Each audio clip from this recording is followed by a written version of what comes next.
Welcome to Chat Like a Native.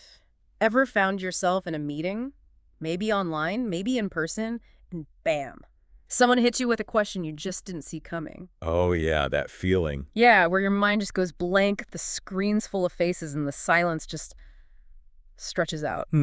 Awkward. Exactly. What do you actually say in that moment? You need time, but you don't want to sound rude or unprepared, or maybe even like you're dodging the question. Well, that's precisely what this deep dive is about. Mastering those exact moments.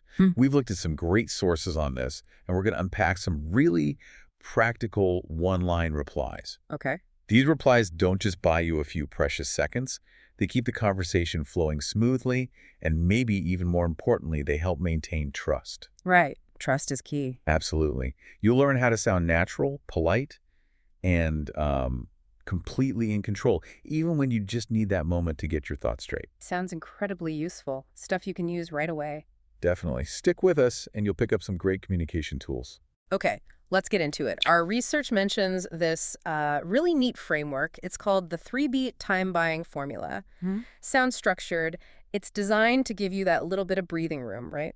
So what are these 3 beats? Why does this specific structure work so well? Yeah, it's actually fascinating how clearly it works. It's all about building your response with 3 quick, intentional parts. First, you acknowledge the question. Okay, sure, you heard it. Exactly. That's crucial for connection. Makes the other person feel heard. Right. Second, you state your action, what you're doing now, or maybe what you'll do next. This shows you're, actively engaged, not just stalled. You're moving towards an answer. Demonstrates competence. I like that. And third, you set an expectation. You signal how long it might take or what's going to happen next. Managing their anticipation. Precisely. It manages their anticipation, cuts down the uncertainty. And what's really interesting here isn't just buying seconds. It's deeper. It's about psychological reassurance. Reassurance. Yeah. You're managing their comfort level, really. It makes you seem less just responsive and more, well, strategically reliable. That really digs into the why. But sometimes, seeing it in action makes it click. Can you give us a couple of examples? Paint a picture for us. Sure, absolutely. Let's say you're on a call and someone asks for a specific number you need to find quickly. You could say, right, let me double check that in the system. Give me 10 seconds. Okay, here are the beats, right? Acknowledge, double check action, 10 seconds expectation. Exactly. Or maybe you need a slightly longer moment. Okay, I'm pulling up the latest numbers 1 moment. Simple? Clear? Yep. And maybe for something a bit more complex where you need to do a bit more digging but want to keep things moving, you could say, well, I want to be precise, so I'll check the log and confirm by the end of this call. So the structure still holds, even for a longer delay. Acknowledge, action, expectation. Keeps you in control. That's the idea. You keep control and your listener stays informed. So it's definitely more than just a pause. It's a planned communication move. But I can imagine someone listening thinking, okay, but isn't this just a fancy way of saying, hold on? What's the real difference in impact compared to just, or a generic pause? Why does this structure work so much better for building that trust you mentioned? That's a really important distinction. When you just say, hold on, or nothing at all, you often create this empty space. Yeah, the awkward silence. Exactly. That silence can feel really uncomfortable for everyone, and critically, it can signal hesitation. It might make you seem unprepared, maybe even flustered. Right. This formula, though, it proactively manages the interaction. You're showing active engagement. You're saying, I'm on it, not I'm stuck. Okay. And giving that clear timeline, even if it's short, it respects their time, it manages their internal clock, if you like. So it's not just being polite, it's, like we said, that psychological reassurance. It lifts you from just being responsive to being seen as strategically reliable. You're guiding things. Guiding the interaction. I like that framing. Okay, that 3-beat formula sounds incredibly practical. But how do we make sure we don't sound like a robot when we use these lines? Good question. Yeah, how do we make them feel genuinely natural, not like we're just reading off a script we memorized? Right. This is where something called discourse markers comes in. Yeah. Our sources highlight these. We all use these little words like well or right all the time. But this deep dive shows that when you use them intentionally, they're not just verbal habits. They're actually subtle but pretty powerful tools. They organize your thoughts and manage how others see you, kind of in real time. Interesting. Yeah, they bridge that gap between thinking and speaking. They soften the delay, guide the listener, and make your response feel much more spontaneous, less like you're just stalling. Oh, you mean words like, well, right, okay. I Okay. definitely use those. You're saying they can be strategic. Precisely. And each one has a slightly different flavor, a different job it does. Take well. You use this when you need that extra second to think, maybe. Or if you want to gently adjust the direction of the chat, like, well, I want to check the exact figure 1 sec. Okay. And there's a kind of rhythm to it. You drop your pitch slightly on, well, then a tiny pause. It signals you're considering the question thoughtfully. Right. I can almost hear that. What about right? Right. This one signals you're tuned in, you've processed what they asked, and you're ready to act. Right. Let me open the dashboard. Yeah. It should be crisp, quite short, and lead straight into your action verb. It shows alignment, focus. Got it. Crisp. And you know. You know. This one connects to shared understanding, maybe some common ground. It subtly invites agreement. We've had a few late updates this week, so I'll confirm before I answer. Okay, like you're bringing them into your thinking a bit. Exactly. But keep it light, keep it quick. Don't overuse this one, or it can sound a bit weak. Good tip. And, okay. Okay, simple one. This signals you're about to take action. You're shifting gear. Okay, I'm checking that report now. Give me a moment. It should sound quite upbeat, sort of forward-moving, signals readiness. This next bit is really interesting for sounding authentic. I've definitely heard people, sometimes myself included, string these together like, well, okay, Yeah, the stack. Yeah. Does doing that actually help, or does it kind of undermine the goal of sounding natural and confident? Yeah, if we think about the bigger picture, clear, confident communication, using one marker is really the way to go. Just one. Generally, yes. Stacking them up like that, well, okay, it often makes you sound hesitant, unsure, almost like you're fumbling. Right, I can see that. Creates noise. Exactly. It's verbal clutter, and it works against the very confidence you're trying to project. So the advice is, pick one, say it cleanly, then move straight into your action and your expectation. Simplicity really does build confidence here. Much better for buying that time without signaling any anxiety. Okay, so we have the foundation, the 3-beat structure, using those discourse markers naturally. Now, let's get really practical. What are some of those ready-to-go phrases people can actually, maybe memorize or adapt and start using right away? Yeah, our sources had a great categorized list. Think of them like little micro tools for different jobs. And always remember to personalize the time window. 10 seconds, 2 minutes, whatever fits. Okay, lay them on us. All right. For quick think time, maybe just 5 to 15 seconds. All right, let me pull that up. 10 seconds. Or maybe, well, I want to be precise, 1 moment. Short and sweet. For a short investigation, something that might take, say, 1 to 5 minutes. That it serves a careful look. Give me 2 minutes to verify. Okay, signals you're taking it seriously. Exactly. Yeah. Then there's the park and promise for later today. You can't answer right now, but you can commit to a time frame. Well, let me check with the network team and email you by 4 p.m. Very clear. And there's a really smart one that redirects to clarify. Let's call it the clarify, narrow, confirm approach. This is great when a question is just too broad. It helps you narrow it down and shows you're methodical. So I might say, right, to answer, well, which period do you mean, this week or last month? Clarifies the scope. Or, okay, are we talking about mobile traffic only or all services?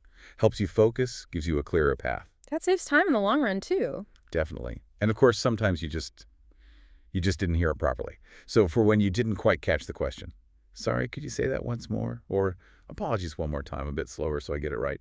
Perfectly okay to ask. Good reminder. It's better than guessing. Absolutely. And finally, when you need help from someone else, well, I can get the base number.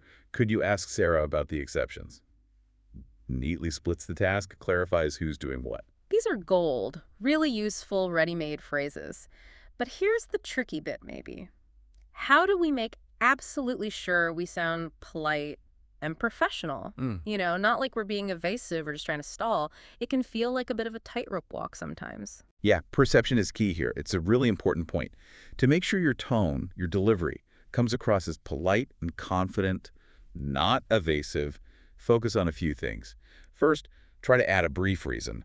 People tend to relax if they know why you're pausing, even briefly. Okay, context helps. Exactly. Like, okay, I'm opening the September report 1 moment. The why is opening the report. Or, well, I prefer to check the source. Give me a second. The why is checking the source. Builds trust. Simple but effective. Second, always include the expectation. We keep saying this, but even give me 10 seconds. Manages the room much better than dead air. Shows respect for their time, keeps them looped in. Right. Manage the silence. Third, keep your voice steady. If your pitch goes up at the end, it can sound like a question, like you're unsure. Aim for that gentle fall on the discourse marker, then speak the rest with confidence. Okay. Steady tone. Fourth, and this is especially for calls, smile with your voice. Warmth comes through in your pace and breath, even if they can't see you. How do you do that? Try just slowing down maybe 5–10%. Breathe a bit lower from your diaphragm. It gives a more grounded, reassuring sound. Interesting. Little tweaks. Mm-hmm. And finally, we said it before, but it's worth repeating. Don't stack those markers. One, well, sounds thoughtful. Well, just feels nervous, undermines you. Keep it clean. Okay, so you've nailed the pause, you've used your line, bought the time, sounded polite, but what about the payoff? Ah, How do you actually pay back that borrowed time and maybe even amplify the trust you've started building? It's not just about the pause itself, is it? It's what comes after. exactly right. This brings us to what our sources call the crucial TACP method for follow-through. Buying time only really works if you deliver on the promise you made. TACP keeps you honest. It stands for track it. Immediately jot down a note. Even just check outage log, reply 4 p.m. Don't rely on memory. Write it down. Got it. Action it. This is the core bit. Actually do the check, find the number, whatever you promised. This validates the whole process. Do the work. Makes sense. And post back. Close that loop. Send the message. Give the answer. This completes the cycle and really locks in that trust. That makes so much sense. The follow-through is where the real integrity shows. So what would a good, clear, trust-building follow-up message look like? Give us an example. Sure. Something clear and concise works best, like, thanks for waiting. Here's the number you asked for, 98.2%. I've attached the quick breakdown below. Simple, direct, delivered. Exactly. And here's a pro tip. If you realize you might not make your promised time, Oh yeah, what then? update them early. Don't wait until the deadline whooshes past. Send a quick heads up. Something like, quick heads up. The data set is still refreshing. I'll post the verified number by 5:30 m instead. Proactive communication. Manages expectations again. Yep. And it's like padding your estimates slightly. If you think it'll take 2 minutes, maybe say 3. Nobody ever complains if you deliver early. True. Strategic, under-promising, and over-delivering. You got it. It's a great way to manage expectations smoothly. Brilliant. That really shows how managing expectations isn't a one-off, it's ongoing. Okay, we've covered a lot about what to do, what to say, how to say it. But what about the other side? What are some common mistakes, the pitfalls we should actively try to avoid when we're buying time? Yeah, stepping back and looking at the whole picture, knowing the traps is just as vital as knowing the techniques. So mistake number 1, just silence while you search. That dead air, that awkward void we mentioned right at the start. The worst. Totally. The fix. Narrate your action, right? Opening the file now, 10 seconds, keep them with you. Okay, narrate. Got it. Mistake number 2, overpromising on time. You think it'll take 30 seconds, you say 30 seconds. Takes 2 minutes, feels bad. Yeah, puts pressure on you too. Right. The fix we mentioned, pad your estimate a bit, maybe 50%. Think 1 minute, say 2. Finishing early always feels better than running late, builds trust. Smart. Pad the estimate. Mistake number 3, stacking those fillers. Well, makes you sound hesitant, uncertain. We covered that. Keep it clean. Yep. Fix. Use one clear marker, then your action verb. Confident and clean. Okay. Mistake number 4. Vague commitments. Just saying, I'll get back to you. Leaves them hanging. When? How? Exactly. The fix. Always add a when. By 4 p.m. or by the end of this call or in about 5 minutes. Be specific. Always add a when. Good rule. And mistake number 5. No follow-up. You buy the time perfectly, but then nothing. Crickets. Undoes all the good work. Completely. The fix. Use that TAAP method religiously. Track. Action actioner. Post back. Close the loop. Every single time. Wow, the logic here is so clear when you lay it out like that. It's really about protecting your accuracy, keeping the momentum going in the conversation, but doing it in a way that actually strengthens your professional relationships. It turns a moment that could feel like anxiety or pressure into a chance for clear, confident communication. Yeah. That's quite a shift. It really is. Yeah. And these aren't just, clever little tricks to dodge a question. They really are strategic communication tools. They help ensure accuracy, they maintain that conversational momentum, and they genuinely build trust. With just a few well-chosen words, well, right, Okay, used thoughtfully. Yeah. You can give yourself space to think clearly, answer carefully, and actually solidify your professional standing in the process. We have covered a ton today in this deep dive. Seriously good stuff. From understanding that three-beat formula Right. to using those discourse markers naturally, and then the absolutely essential TACP method for follow-through. You really should have a solid toolkit now to handle those unexpected questions with confidence. Absolutely. It's about feeling prepared. Not just having the answer ready, but having a process ready for finding the answer when you need that moment. It just empowers you to handle those tricky on-the-spot situations with, well, with grace and professionalism. So here's a final thought for you to maybe mull over as you go about your week. How can being really specific in your time buying lines, saying something like, right, opening the quarterly sales report, 10 seconds, instead of just a vague, right, let me check. How can that specificity not only buy you the time you need, but also instantly build your credibility? How does it demonstrate competence, showing you know exactly what you need to look at? Ooh, good question. Specificity is credibility. Yeah.